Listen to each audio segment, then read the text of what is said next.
It's freezing. Well, it's big and terrible. It doesn't seem physically possible. It'll get you drunk. Starting to smell a little like danger in here. I can't take it anymore. The whole childhood wonder stage just flew right past you, didn't it? Hello, good morning, good evening, good night.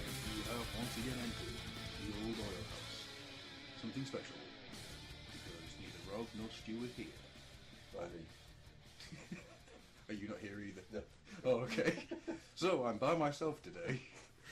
And I'm going to be discussing with myself The Flight of Dragons. Flight of dragons. With me today is a special guest. Would you like to announce and amuse yourself, special guest? Hi there, I'm Steve Gibbon. I come for you courtesy of the Outcastaways podcast. Yes. Where can we find such a splendid show? Well, apparently they have this thing called the internet these days. I think the easiest way to find us is just to jump yourself on iTunes and search for Outcastaways. Oh. Well, you could do that. You could also use some kind of, I don't know, web address maybe? Maybe even a forum, like other more successful podcasts. Wouldn't that actually mean putting time in and developing a website? Yeah, yes it does. Rather than just using the default libsyn template. Well, yeah, but on the other hand, shut up. So, we're going to be talking about Flight of Dragons, a 1982 animated movie produced by Jules Bass and Arthur Rankin Jr., which is based on two books, The Flight of Dragons by Peter Dickinson, a name that you should come to know by the end of this, and the novel The Dragon and George by Gordon R. Dickson, which isn't a very good book, I'm afraid. Not at all. You've actually read it? Yes. Cool. I did have a look on Amazon in way of trying to do a bit of research for the show. I went to see if I could find ebook versions of either of those two, and I can't even find real world versions of the books. I bought a hardback edition of The Flight of Dragons in January or February, and it set us back 30 quid. Harsh, but nice book. Really, really nice book. Dragon and George, however, I've never really cared about.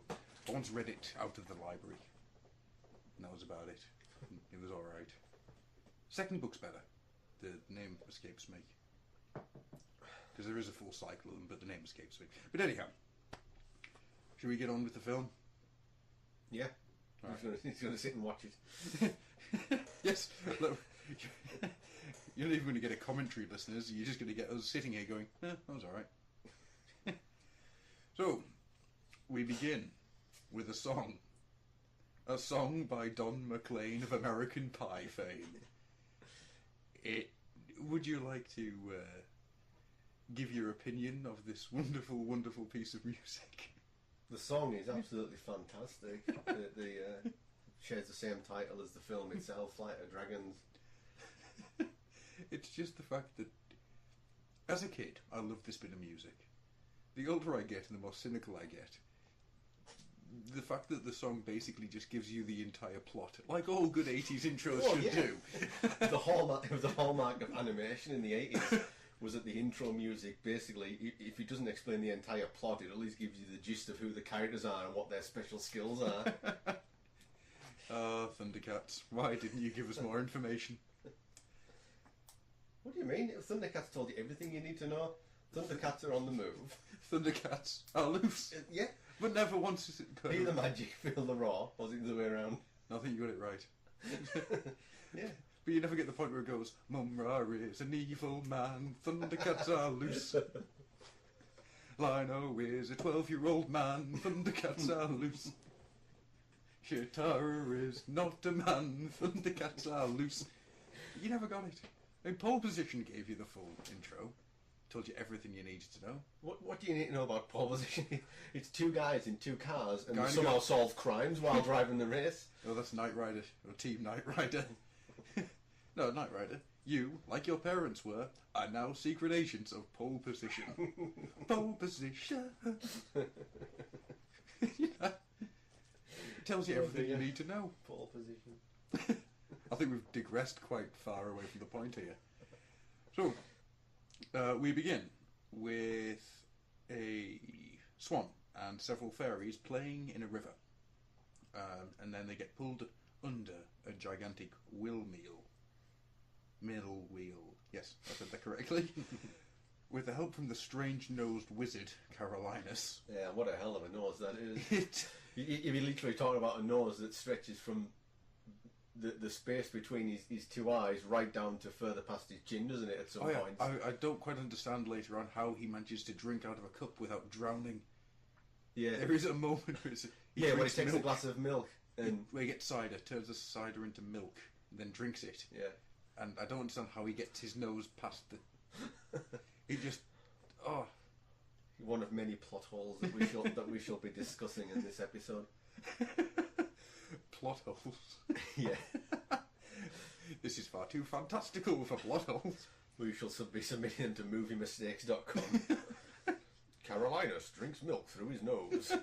Like literally right through it, not up the nostrils. He just puts his nose into... That's how he does it. He just dips his nose into the glass.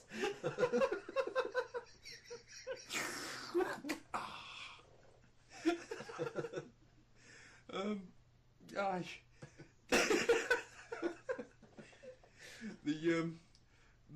The fairies and the swan survive, but the strange-nosed Carolinus has some strong words for the people in the mill. Carolinus then has rocks thrown at him. So he calls on magic. A ball of blue magic to make the mill wheel disappear. Unfortunately, he's crap. He proceeds to do absolutely nothing. And the strange-nosed Carolinus walks off, insulted by the people in the mill. Yeah, and I think really the point of that little intro bit is basically to serve as a guide of what the rest, what the content of the film is. Yes. I mean, it's about the conflict of scientific man, and the progression of science against the kind of wonderment of magic and superstition and the side of the world that we can't explain. Yeah. It's cynicism versus fantasy. Yeah. And cynicism seems to be winning out. Yeah. Which is quite a depressing thought. I demand more unicorns in my life. Yeah. I think Coronation Street would be much better with unicorns. But anyhow, this opening sequence is just displaying that magic is dying and man's transitioning to science. So, the strange-nosed Carol, I'm going to keep that name on him. He's Strange-nosed Carolinus. The strange-nosed Carolinus summons his magic brothers. Their first meeting in 4 centuries. Mounted on his house dragon, Gorbash. Brilliant name. Gorbash. Fantastic. Second best name in the film. But it's a two-party name. It's Gore, which is always good, and it's Bash, which serves to make the gore even more violent. So should we explain why he's called Gorbash, or should we come to that later on? There's an explanation. Oh, yes. The knight, who I can't remember his name. Oh, yes, of course. Because he saves him, and he got yes. he got gory. It and was a bit bashed up. gory, and I did get bashed about a bit. Gorbash. See, I want to talk about that knight and how there's a couple of suspect moments with him, but we'll come to that later. With young children. It's the I vow to fall in love with her at a later date. with the 3-year-old girl. Yep. But we'll come to that later. The meeting of the 4 magic brothers. This strange-nosed Carolinus travels to the Temple of All Antiquity to meet his brothers. The Golden Wizard, Lao Ti Zhao, the Blue Wizard, Solarius, and the Red Wizard, Omadon. One of these things is not like the others. They all have their own house dragons. The strange-nosed Carolinus has Gorbash. The painfully cliched Golden Wizard, Lao Tao Zu, has Shenzhou. The blue wizard Solarius has Lunarian, and the red wizard Omadon has Brea. They then proceed to explain that the world of magic is dying. To save it, they must join together to create... I got it working. Oh, jeez.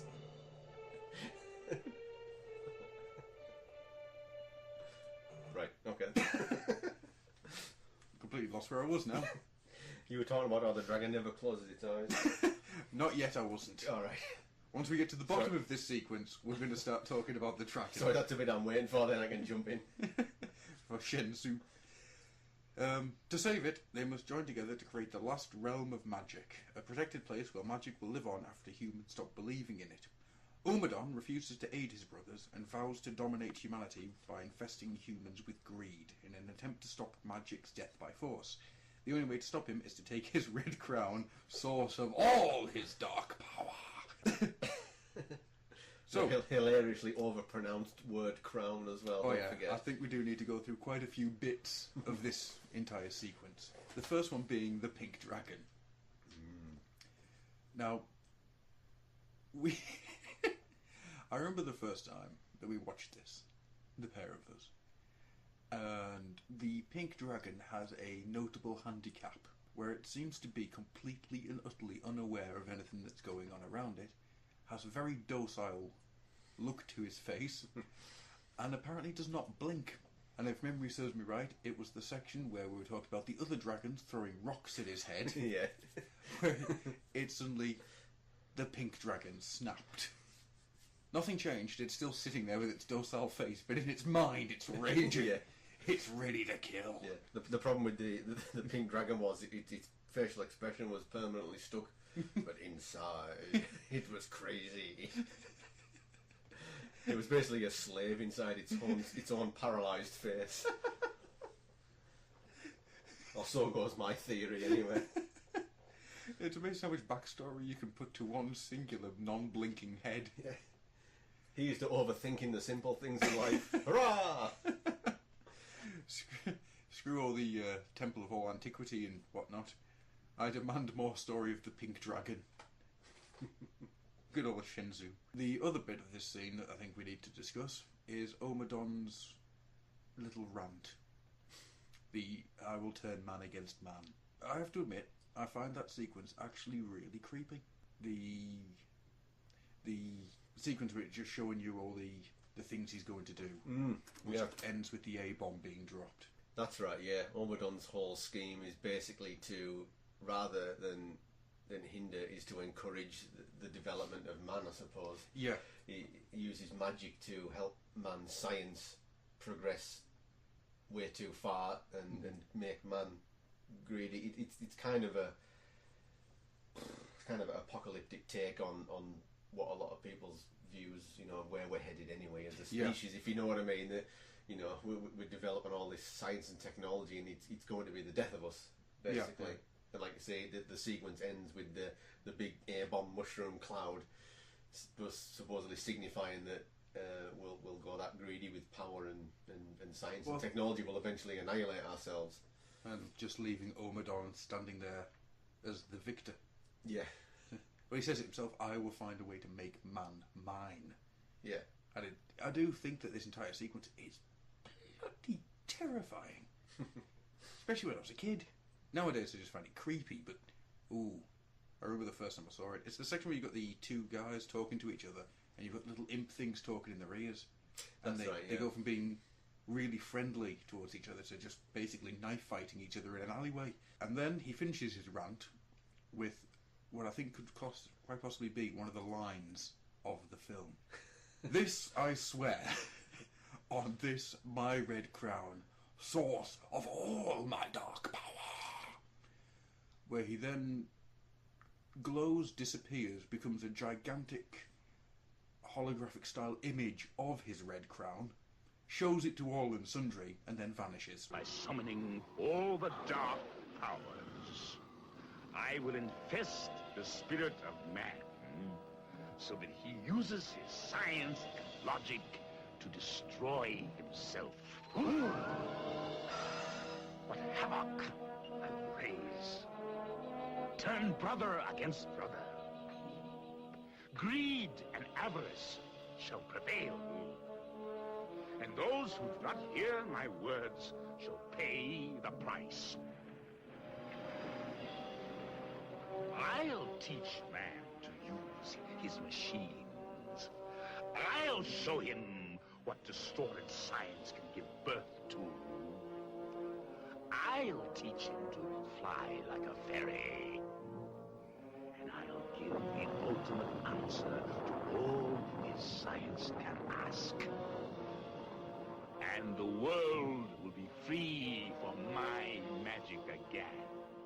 Is the general gist of that little what you speech just what he said, goes on yeah. with, yeah. I just wanted to actually get a little bit of the sequence in there, just to point out that I think the casting of the voice acting for Ramadan was absolutely bang on. James L. Jones. Yeah, that voice is just absolutely brilliant for that character. Oh yeah, it's that deep, guttural... Sort of raspy, evil voice. Oh, it is. By this red crown. I find him scarier than I've ever found Darth Vader. By quite some way. Yeah. He is the second scariest character that James L. Jones has played. The first, of course, being the King from Coming to America. Hey, I wouldn't want to get in his bad side. After this little sequence where Ormadon basically shouts down the other three wizards' plans of creating a magical paradise to basically escape the humans, as opposed to his plan of killing them off completely. Genocide or escape? Yeah, the wizards then decide that they need to pluck some poor little mortal from the real world and send him on some magical quest. A fetch quest. Yes, and in comes Peter Dickinson. The actual author of The Flight of Dragons, the book. And to make it even better, Peter Dickinson is played by John Ritter. Now, if anybody doesn't know who John Ritter is, go find out. Nicest man in Hollywood. So, do you not find the guy that Peter's trying to hawk his stuff to be creepy in a very specialised way? Right. It's just there, behind his little counter, going, dragon books, dragon boards, you've got dragons on the brain. And he's got this weird way of moving. I don't know if it's an animation mistake or what, but he just creeps me out. I feel that if he ever came out from underneath that desk, he doesn't have a bottom half. It's just like a massive tentacles. That'll be the Japanese re-edit, wouldn't it? Or something weird like a giant roller skate. It's just, something's not right with him.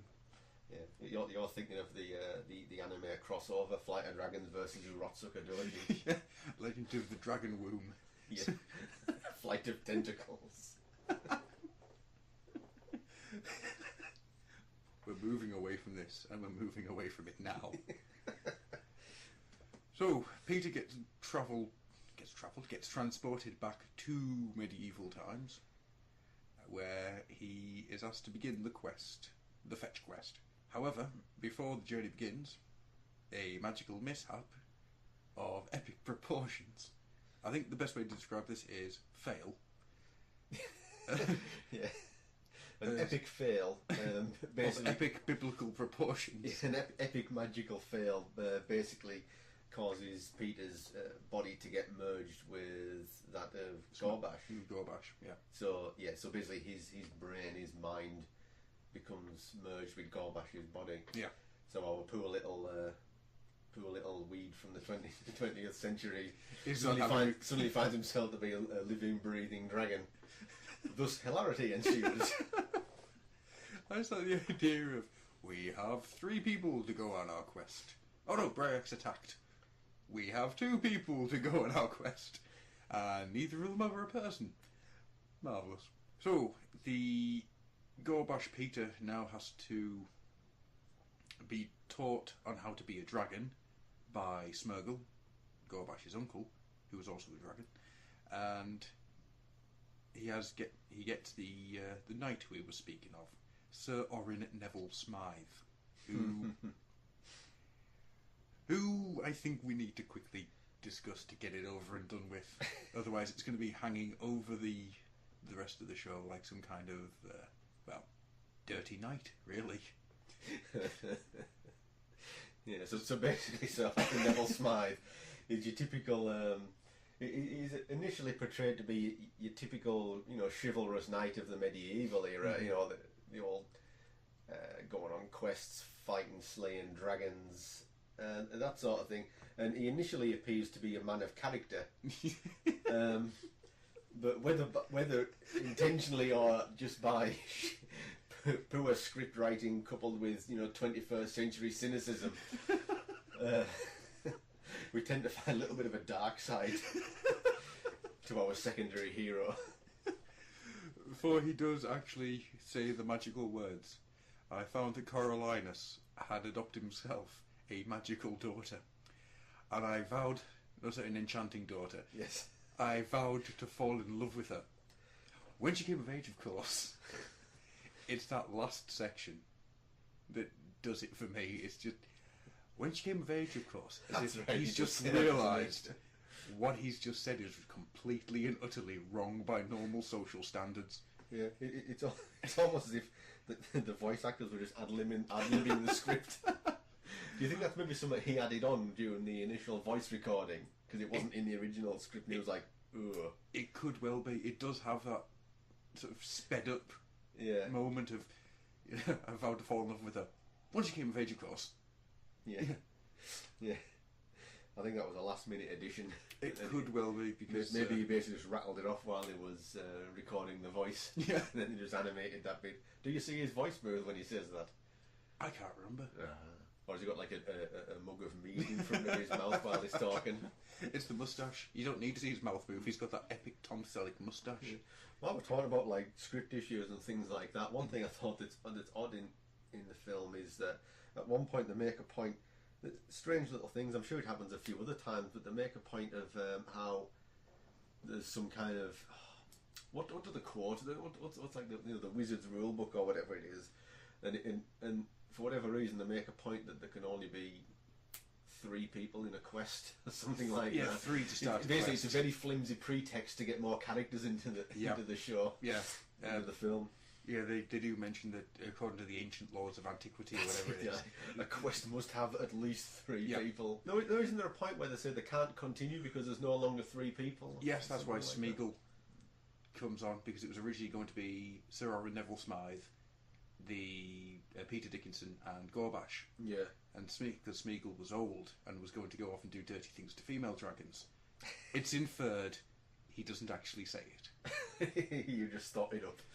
There is a bit where he just goes, I hear the mating call. And Coriolanus turns and goes, Smeagol, at your age.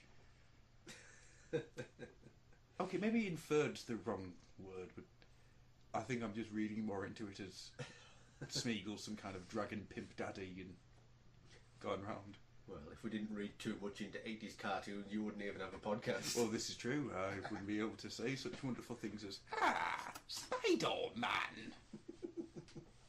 Big little skullhead dude. Anyway, there's something I've just realised that we've actually missed out on. The fantastic moment in the meeting where the blue wizard, right, and all the blue wizard and the yellow wizard start trying to say things to try and sort of get the quest going. So I will get Triton himself or whatever it is, and get the giant whales shall join the quest. And just Coriolanus as calmly as he can be. It's very good, but this quest will be waged on land. That's right. It's like, whoops. Yeah. Basically rendering the other 2 wizards completely impotent. Yep, they can't do a thing. So, moving on. It would have been a better film, actually, if it had been done in sea. Verbal It could have been like a 90-minute film of like whales and dolphins going to seek out and destroy Omadon and the Dragon Breag, using science and logic. Spoiler alert. Just this dolphin shouting algebra at him. Yeah. No, but I'm standing there. And Dragon Head's going, "Rah!"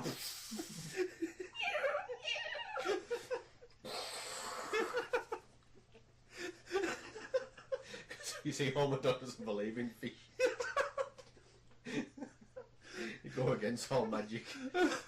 The sun is the sun. Wait, a dolphin isn't a fish, it's a mammal? No! What kind of mythical animal is this?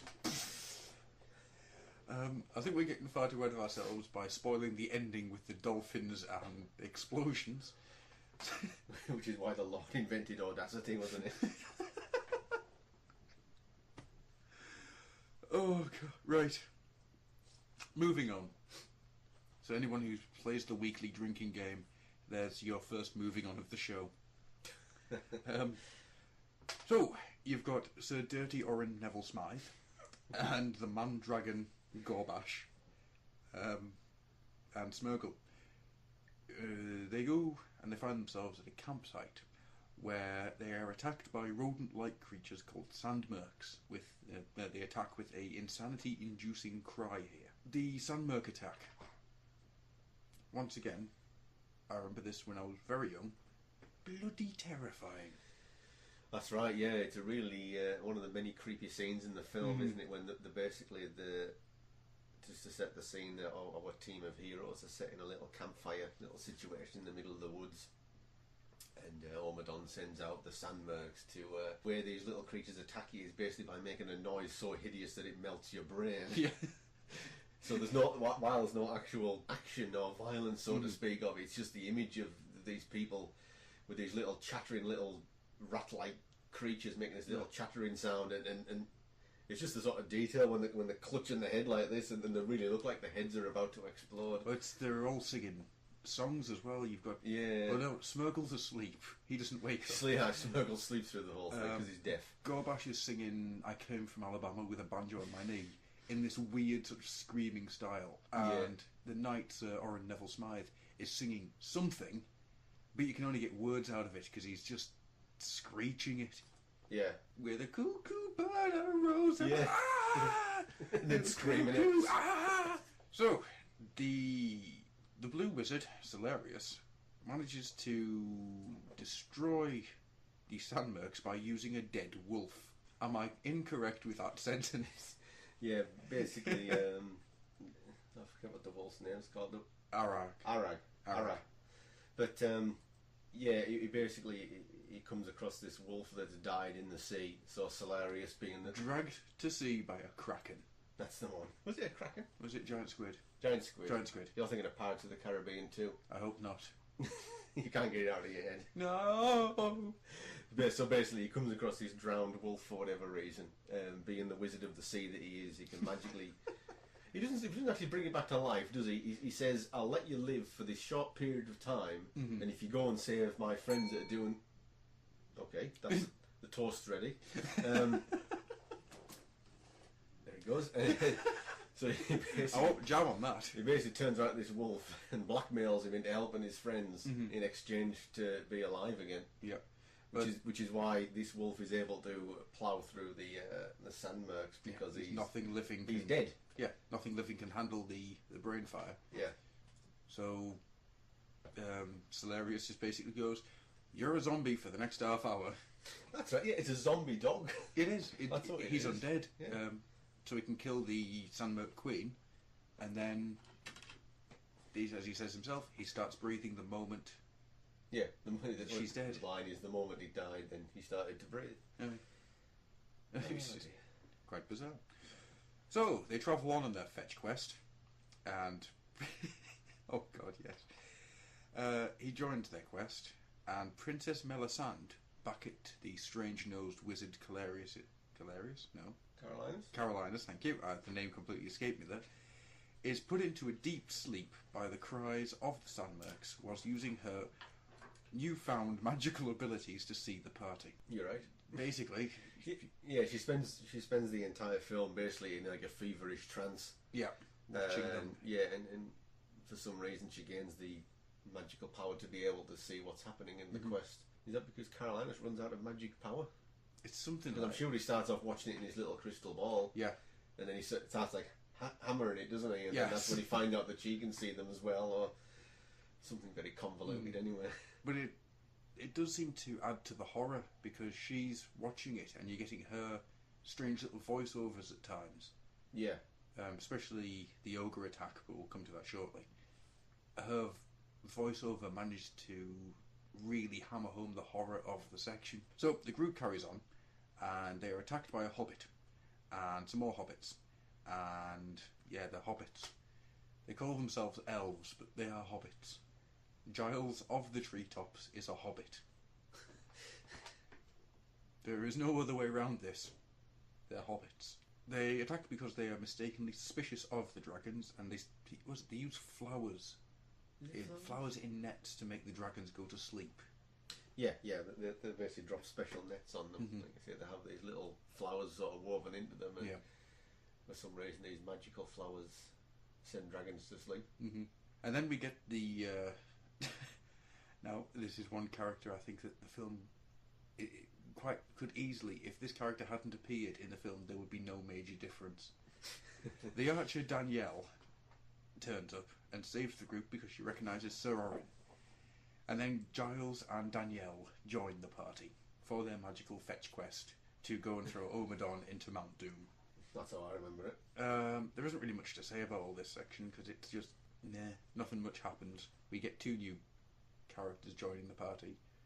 Giles is alright, I suppose. Danielle really does nothing apart from shimmer. Seems to be her entire point in this. Yeah, I mean, they're basically just secondary heroes, aren't they? Yeah. They're there basically to die later. To die later or scream annoyingly. Yeah.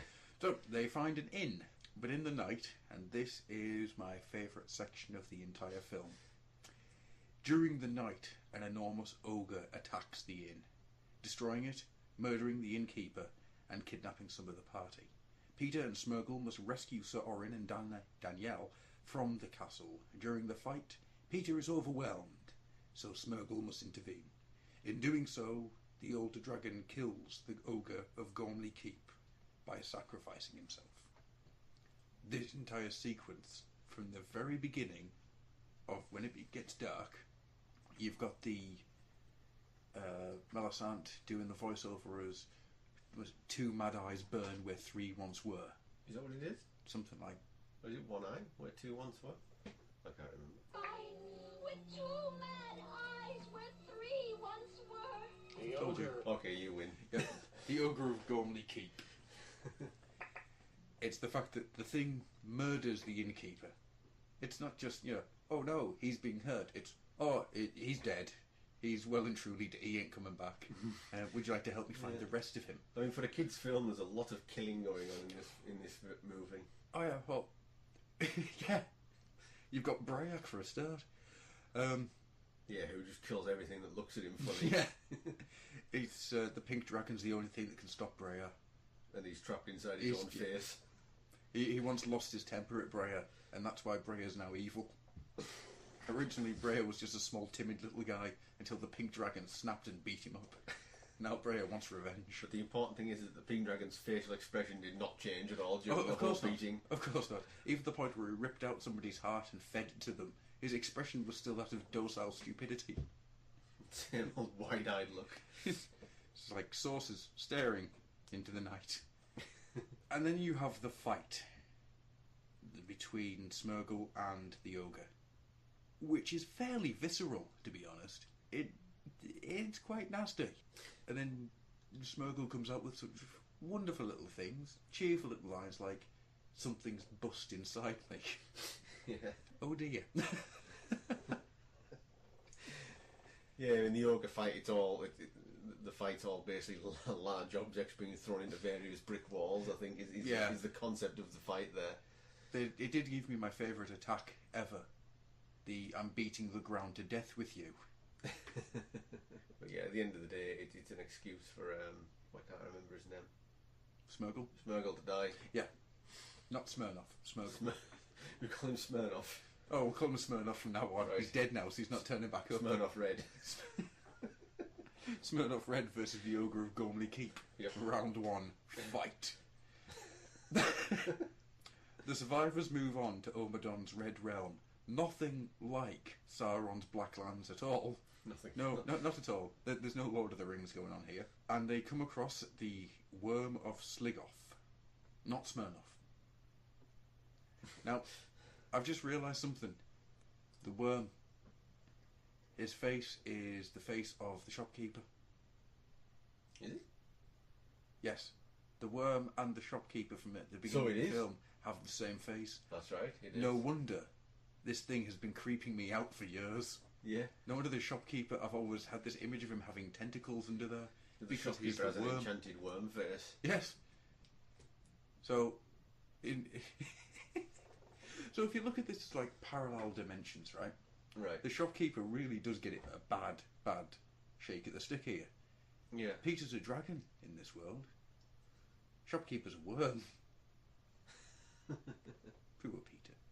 So, they realise that the worm is in fact full of toxic nastiness, and they basically burn it.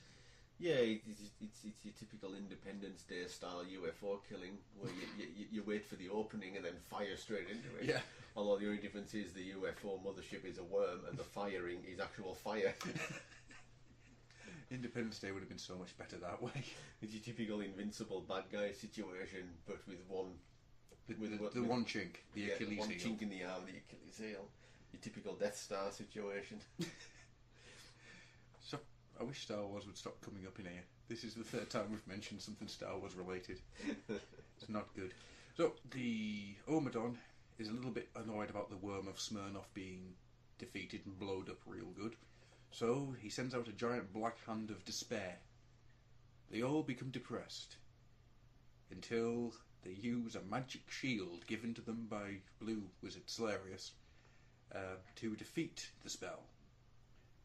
So then a flight of dragons attacks, and they use a magic flute to put all the dragons to sleep. Yeah, this is kind of the bit where, right at the start of the film, the party gets given various sort of magical items that, as maybe the original intention of it was to give them some kind of point to use them throughout the film, and it seems that they got sort of 1 hour and 15 minutes into the film, Realised, like, oh shit, we forgot to do something with those items that they got given at the start, and they basically just get all used on the belt end. Yeah.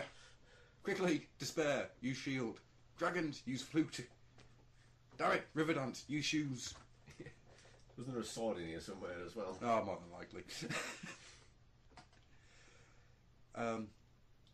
So yes, they use the flute to put the dragons to sleep, including Gorbash Peter. That's right. The magic flute, however, does not send Breya to sleep. And he decides the best thing to do at this point in time is kill Danielle, Arak and Giles. Not just a little bit either. No, I mean, he kills them good and proper. Oh yeah, yeah. Like I said, this isn't your typical like kids cartoon killing. I mean, when people get murdered in Flight of Dragons, I mean, they're just dead. Yeah. You know, the only thing it's missing is blood and gore, really. Yeah. It's very much implied death. Which is actually a weird thing, because I once had hold of a script, the uncut script of this. Really? And that script had various references to dismemberment and gore. So all the sections that we're seeing here of death, it was originally intended to be quite gory. Excellent. Not, I very much doubt it was meant to be Japanese style heads exploding gore, but it was all stuff to say, yes, these people are dead, there's no coming back, rather than them being thrown about and just lying there. Perhaps you were reading the script of the Japanese version, The Oh. Dragon of the North Star.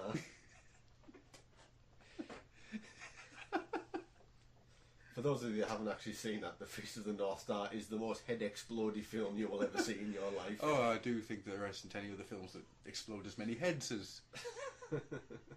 Now we're talking the film, but the series though. Well, I don't know, the whole franchise, I suppose. It's just a head-explode extravaganza. Boom, headshot. Yeah, your head explode. We're digressing again. Yeah. Should we try and get back on point? The next guy. So, all three of them are fairly dead. Yeah. They're completely and utterly dead. Yeah, what we're basically left with is, between dead characters and sleeping characters, we're left with Breyak and Sir Orin Neville Pedophile to have a standoff.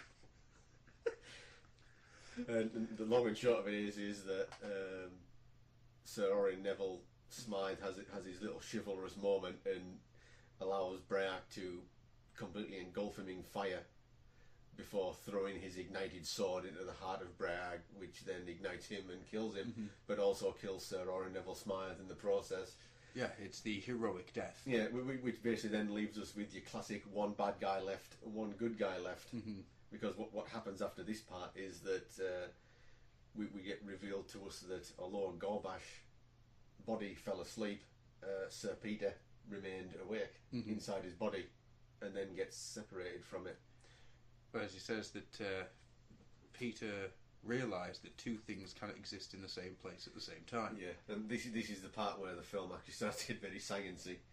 In a not very scientific way, but the words sound big. Yeah. He decides that to get victory, he needs to deny magic to destroy Omadon. Because if he's the only person there, and his belief is giving Omadon the power to be able to use magic, if he denies Omadon that power, Omadon cannot win. That's right. So, in a dramatic and heart-stopping way, Peter alphabetically lists as many branches of science as possible.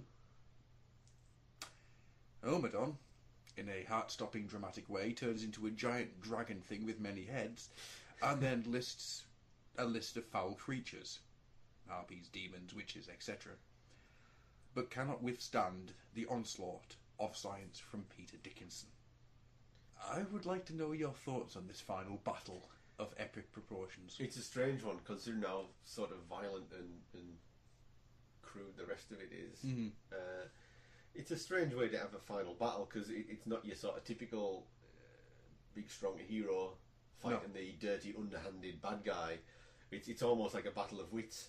Yeah. It becomes... and it's strange, and it makes the main character come off as really sort of... arsehole-ish. Yeah, sort of. I mean, he's almost like staring death in the face. He's looking right at this demon wizard who was going to just, tear him limb from limb with his several dragon heads. And he sort of just gets out, cleans his glasses and says, "No, you don't scare me, because wizards don't exist. There's no such thing as magic." I mean, staring at that thing head to head, you've got to be very, very confident of yourself. Yeah, there's just no, to deny the existence of something that stood right in front of you and has managed to kill several people right in front of your face. You would have to be completely and utterly sure, wouldn't you? You couldn't just go, there's about 10% room for error. It's going to kill you if you're wrong. The listing of the various sciences manages to blow up Omadon's heads. So, more or less than Fist of the North Star, would you say? Lots of heads explode. Yeah, there. What we got? 7 heads? Yeah. 6 heads? I think 7. Including Omadon's head. Including Omadon's He actual sort of melts head. into dust, though. Ah, true. His head doesn't explode like all the others. No, there's no head exploding on Omadon. I do find his new little arms quite pitiful. Yeah, I do wonder why his body has to grow so big. Is all the dragon's bodies actually inside his cloak? Yes. Yeah, this is why Omadon's angry. He takes off his clothes and that happens. Yeah. The death of Omadon allows the party to return to life, which wasn't in the script I was mentioning earlier on. The script that I was mentioning earlier on has Peter just turning around and starting to walk through the red lands by himself. But anyhow, the strange-nosed Carolinus arrives, along with the remaining 2 magic brothers, the blue one and the yellow one, and succeeds in creating the lost realm of magic, but concludes that because Peter denied magic, he cannot stay. He is beyond magic's reach. Princess Melisandre awakens from her evil death coma and informs them that Peter appeared to her and woke her with a kiss, as all good princes must do. So it's a nice little fairy story ending for her. Yeah, I get the feeling that the guys at Warner Brothers wrote that bit in. Yeah, going, please, this has got to have some kind of happy ending. Carolinus concludes that Peter's actions suggest he may still believe in some magic after all, which I do believe kind of ruins the point. Apparently in the original script, the Princess Melisandre actually shot herself and then went into a 5-year coma and never woke up. She went into a coma, and that's where the film starts again. Yeah. It's just this continuous cycle of inside her brain. And then at the end of like the 10th time of the film going through, it pans back out and it's all inside the pink dragon's head. Did you ever watch some BBC, like one of these kids' adventure shows about someone that was like, in a coma? No. And they were sort of going on an adventure in their own head. No. Must find out what that is called and download every episode. Yes. It's just one of these bizarre kids' adventure film. I don't think it was BBC actually. It was maybe Channel 4 Sunday mornings or something like that. But the idea was it was this kid who was in hospital in a coma, and he was doing it like an adventure in some strange world, but it was all going on in the head. And I suppose the idea of it was that they couldn't wake up until they'd finished the quest that they were on. It was really cool. That's twisted, and I have no idea what that is. Right. That's my challenge for this next week, is to find out what that's called. Yes, get to it. So, we return back to the 20th century, and Peter, in 20th century Boston, sells the shield given to him by Salarius. Yeah, because of course this is what our hero's all about. He's like hawking expensive items. He's found proof of a magical world. What does he do with this proof? Hawks the evidence. Sells it to the worm guy. Marvellous. Sells it to the human worm. Yeah. Billy the human worm. He then meets Melisande again, who is selling Ormodon's crown. Marvellous. Yeah. Just brilliant. All these magical artifacts, proof of that there's more to the world than what we think of it, and they sell them to a pawn shop. You want proof there's more to the world than what we see? They embrace in the shop as Carolinus, riding Gorbash, flies over the city waving farewell. If you've ever needed to have proof that there is more to this world than you see on a daily basis, between this and the never-ending story, you've got more proof than you'll ever need. Because both films end with people on a dragon flying over a city. I think that the ending could have been toned down a little bit. But anyhow, that's the end of the film. Is there anything else you'd like to add to it all? Yeah, something which is probably relevant, and it's actually quite interesting about the film itself, is that you mentioned at the start that it's based on actually two different books. Yes, one is a pseudoscience book. That's right. Yeah, basically the two books that it are based on is the Dragon and the Dragon and the George. Yes. The Dragon and the George basically served as the sort of the skeleton of the storyline in which the Flight of Dragons is based on. It's a fictional title, with the same kind of idea as what the film. Yeah, as what the film is, and the other book, which shares the name of the cartoon itself, The Flight of Dragons, is as you say, it's like a sort of pseudo mock science book where the author basically attempts to explain if dragons were real. How could we scientifically explain how they work with the flying and the fire breathing? And the film basically takes both of those things.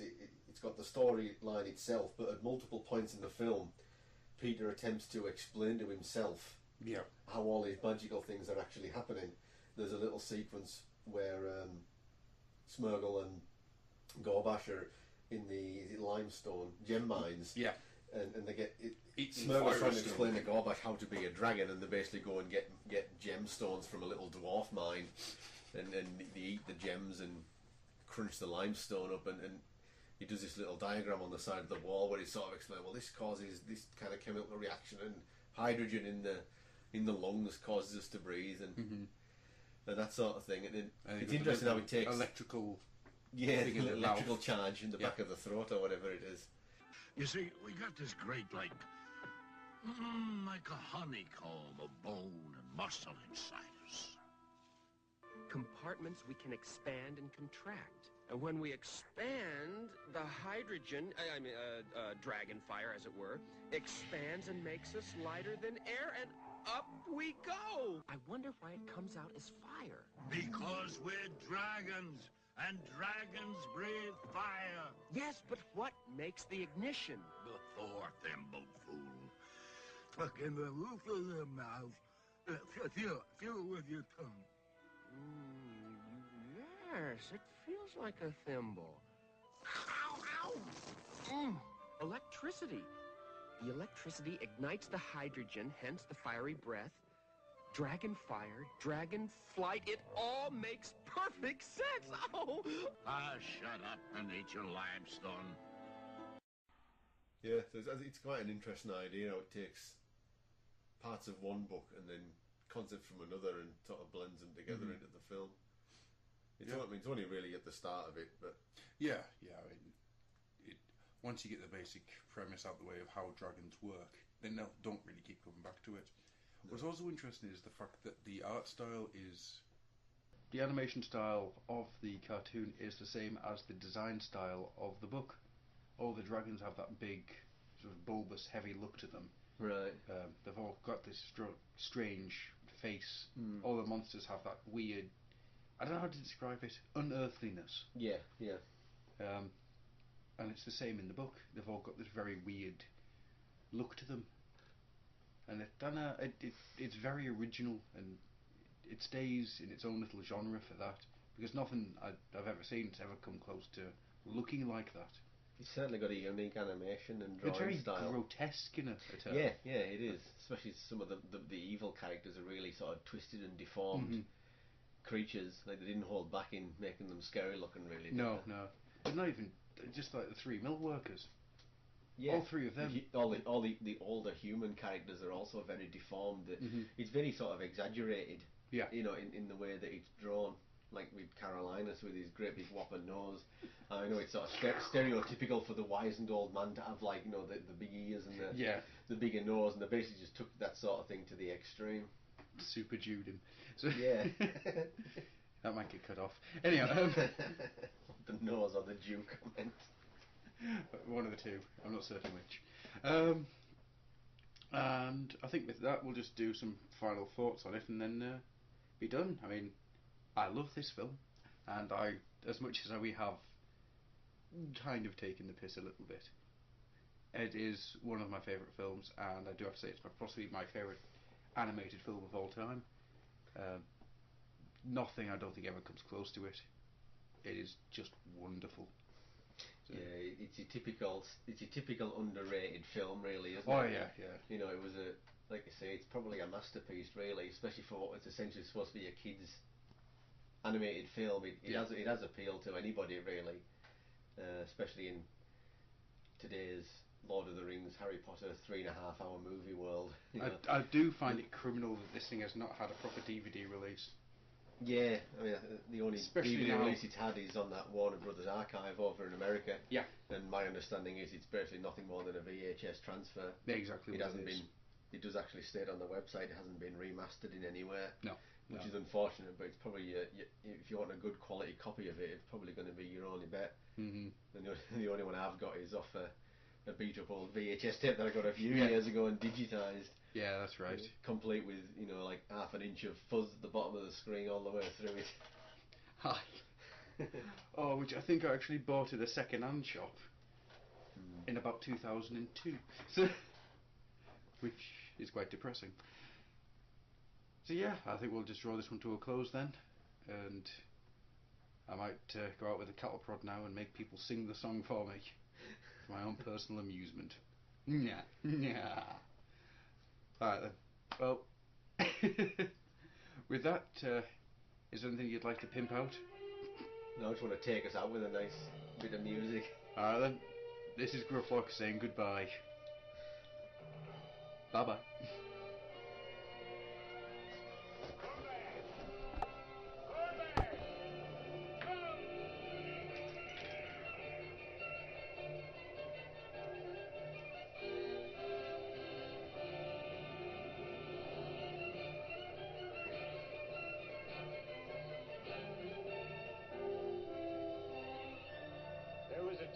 Between the waning age. Oh yeah, and if you're ever on iTunes, don't forget to search for the Outcastaways.